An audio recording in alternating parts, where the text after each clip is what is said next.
Next is self-induction. Self-induction is the property of a coil by virtue of which the coil opposes any change in strength of current flowing through it by inducing an EMF in itself. ठीक है, अब self induction क्या होती है कि आप suppose कर लो कि आपके पास एक कॉयल है, ठीक है। अब वो कॉयल क्या है, किसी बैटरी से कनेक्ट है, ठीक है।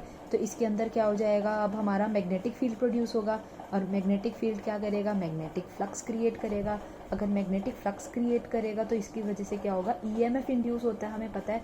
अब ये सारा काम क्या करे, पहले हम दो कॉइल्स लेके चल रहे थे, अब ये कॉइल सिंगल भी कर रही है। इसके अंदर क्या हुआ, सबसे पहले आपने करंट फ्लो कराया, ठीक है। आपको पता है कोई भी करंट कैरिंग कॉइल है वो क्या करेगी, मैग्नेटिक फील्ड जनरेट करेगी, जिसकी वजह से मैग्नेटिक फ्लक्स प्रोड्यूस हो जाएगी। अगर ये कॉइल खुद ही क्या कर रही है, अपोज करे कोई भी change in the strength of current, अब फाइनली जो आपकी ईएमएफ या करंट इंड्यूस होता है उसके अंदर, तो वो क्या करता है, अपोज करता है ना चेंज को। हमने यही प्रॉपर्टी देखी थी। अब ये कॉइल खुद ही क्या कर रही है, अपोज कर रही है कोई भी चेंज, ठीक है। अगर हम इसकी स्ट्रेंथ को चेंज करते हैं करंट की, इसके खुद के अंदर से, ठीक है, और ये क्या करती है, अब ईएमएफ इंड्यूस करती है, खुद की ही ईएमएफ इंड्यूस करती है। तो उस केस में जो हमारा इंडक्शन होता है, ठीक है, इंड्यूस्ड करंट होता है, उसको क्या कहते हैं हम, self induction. Self induction is the property of a coil by virtue of which the coil opposes any change in strength of current flowing through it by inducing an EMF in itself. ये खुद के अंदर EMF produce करके क्या करती है, oppose करती है। हम क्या करते हैं, ठीक है, हमने क्या ले ली, ये कॉइल ले ली, ठीक है। इस केस में हमारा क्या था, हमने फर्स्ट केस में करंट को इंक्रीज़ कर दिया, इस डायरेक्शन में जा रहा था, और हमें पता है ईएमएफ इंड्यूस होती है, उसकी प्रॉपर्टी क्या होती है, वो हमेशा अपोज करती है चेंज को, ठीक है। अब ये तो हमने देखी, ये नेचुरल प्रॉपर्टी होती है, कोई भी चीज़ होती है हमारी अपोज करती है चेंज को। तो ये ईएमएफ क्या करेगी, अपोज करेगी, और अपोज करने के लिए कहाँ लग जाएगी, दूसरी डायरेक्शन में लग जाएगी। अब करंट जो जा रहा था, हमने क्या किया, उसके अमाउंट को डिक्रीज़ कर दिया, ठीक है। अब सपोज करो कि यहाँ पे जा रहा था 10 एम्पियर करंट जा रहा था, और हमने क्या कर दिया, उसको 12 कर दिया। तो ये क्या करेगी, उसको वापस 10 में लाने की कोशिश करेगी। तो जो ईएमएफ लगी वो कितनी लगी, 2, ठीक है। 2 मतलब ये वापस 10, 12 माइनस 2 दैट इज़ 10, ये वापस खुद को 10 में लाने की कोशिश करेगी। अब हमने डिक्रीज़ कर दिया, पहले करंट की वैल्यू थी इनिशियली 10, अब हमने क्या कर दिया 8। अब इसका मतलब क्या हुआ, इसको बढ़ाना है, इसमें प्लस करना है, तो दैट मीन्स ये सेम डायरेक्शन में ईएमएफ अप्लाई होगी। इट्स डिपेंड्स कि आपका करंट इंक्रीज़ हो रहा है या डिक्रीज़ हो रहा है, उसी अकॉर्डिंग हमारी ईएमएफ लगेगी, ठीक है। Next is coefficient of self induction. सबसे पहले हम इसका कोफिशिएंट फाइंड आउट करेंगे क्या होता है।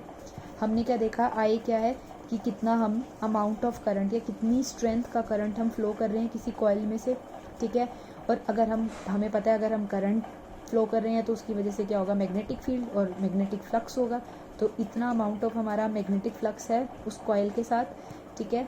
तो हमने क्या देखा, हमारा फॉर्मूला क्या होता है, magnetic flux is equals to L into I, ठीक है। क्योंकि ये फ्लक्स डायरेक्टली प्रोपोर्शनल है करंट के, जितना ज़्यादा करंट उतनी ज़्यादा फ्लक्स, जितना कम करंट उतनी कम फ्लक्स, दैट मीन्स ये डायरेक्टली प्रोपोर्शनल है, ठीक है। जब ये प्रोपोर्शनैलिटी का साइन हटाएंगे तो ये आपका क्या हो जाएगा, यहाँ से एल, और यही है आपका coefficient of self induction. L is your coefficient of self induction, ठीक है।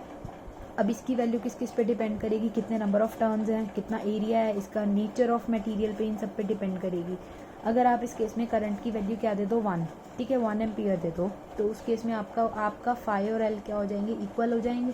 तो coefficient of self induction of a coil is numerically equal to the amount of magnetic flux linked with the coil when unit current flows through it, ठीक है। अब आपका ये coefficient flux के equal कब होगा, जब आप उसमें से 1 एम्पियर ऑफ करंट पास कर देंगे, ठीक है। नेक्स्ट इज योर, हम इसकी वैल्यू को फाइंड आउट करेंगे, ठीक है। अब आपको पता है ईएमएफ इंड्यूस का फॉर्मूला हमने लास्ट टॉपिक्स में निकाला, E is equals to minus d phi by d t. Phi की वैल्यू हमने निकाली, यहाँ अभी phi is equals to L I निकाला ना हमने यहाँ पे, तो हमने क्या किया, फाई को एल आई रख दिया यहाँ पे। अब एल तो क्या है, आपका कॉन्स्टेंट है, तो डेरिवेटिव किसके विद रिस्पेक्ट में होगा, क्योंकि करंट चेंज हो रहा है ना विद रिस्पेक्ट टू टाइम, तो डेरिवेटिव किसके विद रिस्पेक्ट में करेंगे, टाइम के विद रिस्पेक्ट में करेंगे। तो ये आपका फाइनल फार्मूला है which you have to learn, ठीक है। अगर ये d I by d t को 1 रख देता है तो ई की वैल्यू क्या हो जाएगी आपकी, माइनस एल हो जाएगी, ठीक है।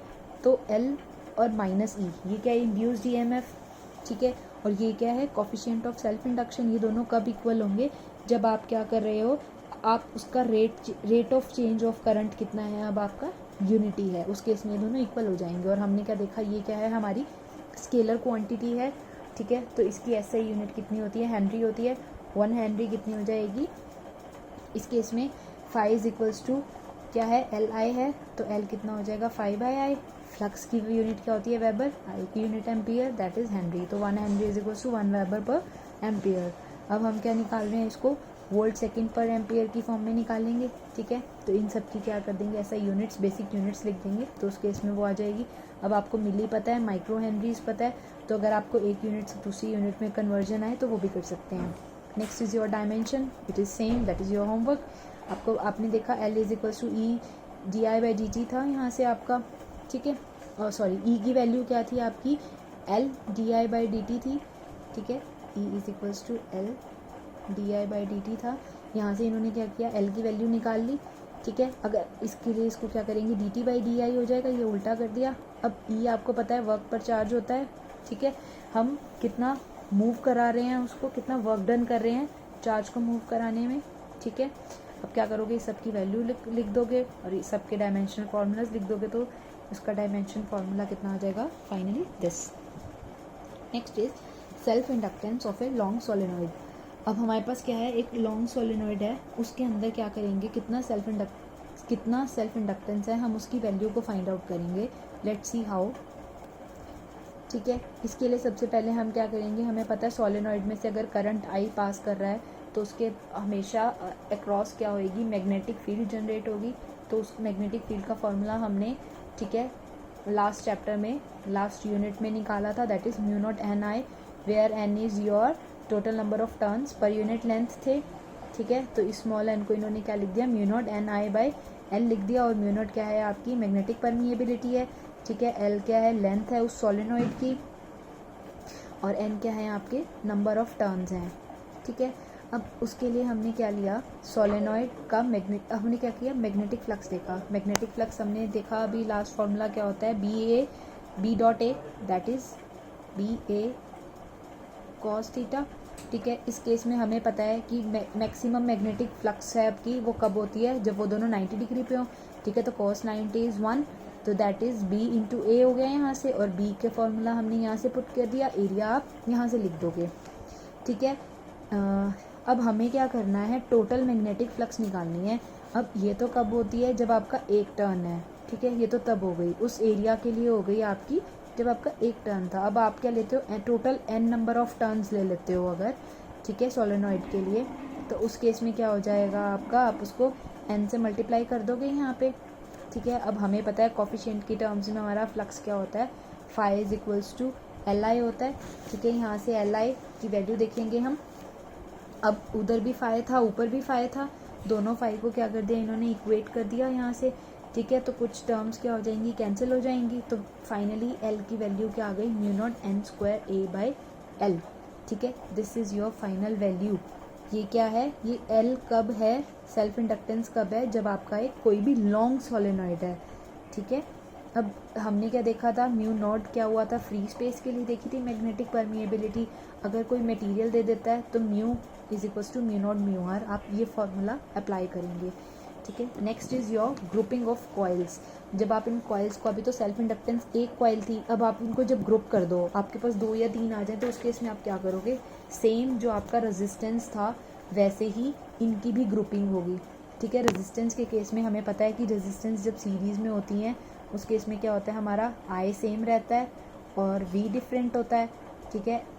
और जब वो पैरेलल में होती हैं रेजिस्टेंस, उस केस में क्या होता है, हमारा आई डिफरेंट होता है और वी सेम रहता है, ठीक है। सिमिलरली अगर ये क्या है, सीरीज़ में है, सीरीज़ में हमने क्या देखा, आई सेम होगा, वी डिफरेंट होगा, ठीक है। तो हम वी की जगह इस बार क्या है, ईएमएफ ले रहे हैं ना वी की जगह हम, ठीक है, इलेक्ट्रोमोटिव फोर्स ले रहे हैं, क्योंकि मोशन की वजह से प्रोड्यूस हो रही है वो। तो इस केस में हम क्या कर देंगे, E is equals to E1 plus E2 हो जाएगा, और E की वैल्यू हमने फाइंड आउट की थी, L d I by d T minus L d I by d T, minus minus सब जगह से कैंसिल हो जाएगा। तो सिंपली जो आपका इफेक्टिव आ जाएगा इंडक्टेंस, वो क्या आ जाएगा, L1 प्लस L2। ऐसे ही जब आप इसको पैरेलली कनेक्ट करेंगे, तो पैरेलल में हमने क्या देखा, हमारा करंट डिवाइड होता है, करंट डिवाइड होता है, तो that is I1 plus I2, ठीक है। और I1 क्या हमारा यहाँ से हो गया, हमने इसको डिफ्रेंशिएट कर दिया, di1 by dt, di2 by dt, di by dt। हमने इसको डिफ्रेंशिएट क्यों किया, क्योंकि हमें पता है E की वैल्यू क्या होती है, L di बाई dt होती है ना यहाँ से, तो di बाई dt की जगह हम क्या लिख देंगे, E बाई L।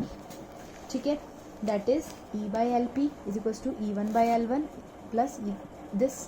ठीक है, अब हमने क्या देखा, अगर लेट कर लो कि E1 और E2 क्या है, दोनों सेम है, तो उस केस में आपकी L1 by L P is equals to 1 by L1 plus 1 by L2। जो रेजिस्टेंस के फॉर्मूले आए थे सीरीज़ में वो इंडक्टेंस का है, और जो रेजिस्टेंस का फॉर्मूला आया था किसके केस में, पैरेलल के केस में, वो किसका है, इंडक्टेंस का है। तो that means these are similar to resistance case.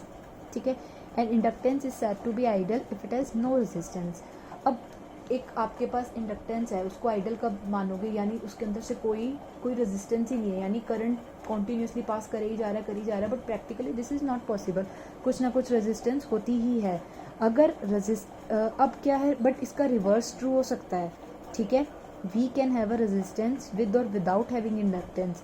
अब हमारे पास रेजिस्टेंस हो सकती है चाहे उसमें इंडक्टेंस ना हो, बट हमारा कोई इंडक्टेंस, हमारा इंडक्टर ऐसा नहीं होगा जिसके अंदर रेजिस्टेंस ना हो। ठीक है, अगर रेजिस्टेंस है जिसके अंदर इंडक्टेंस नहीं है तो उसको क्या कहेंगे, नॉन इंडक्टिव रेजिस्टेंस कहेंगे। But practically this is not possible कि इंडक्टेंस है और उसके अंदर रेजिस्टेंस नहीं है, यानी उसके अंदर से कोई भी रेजिस्टेंस नहीं है। क्या हो सकता है ऐसा, कॉन्टीन्यूसली करंट पास करता रहे without changing its value? No, this is not possible at all.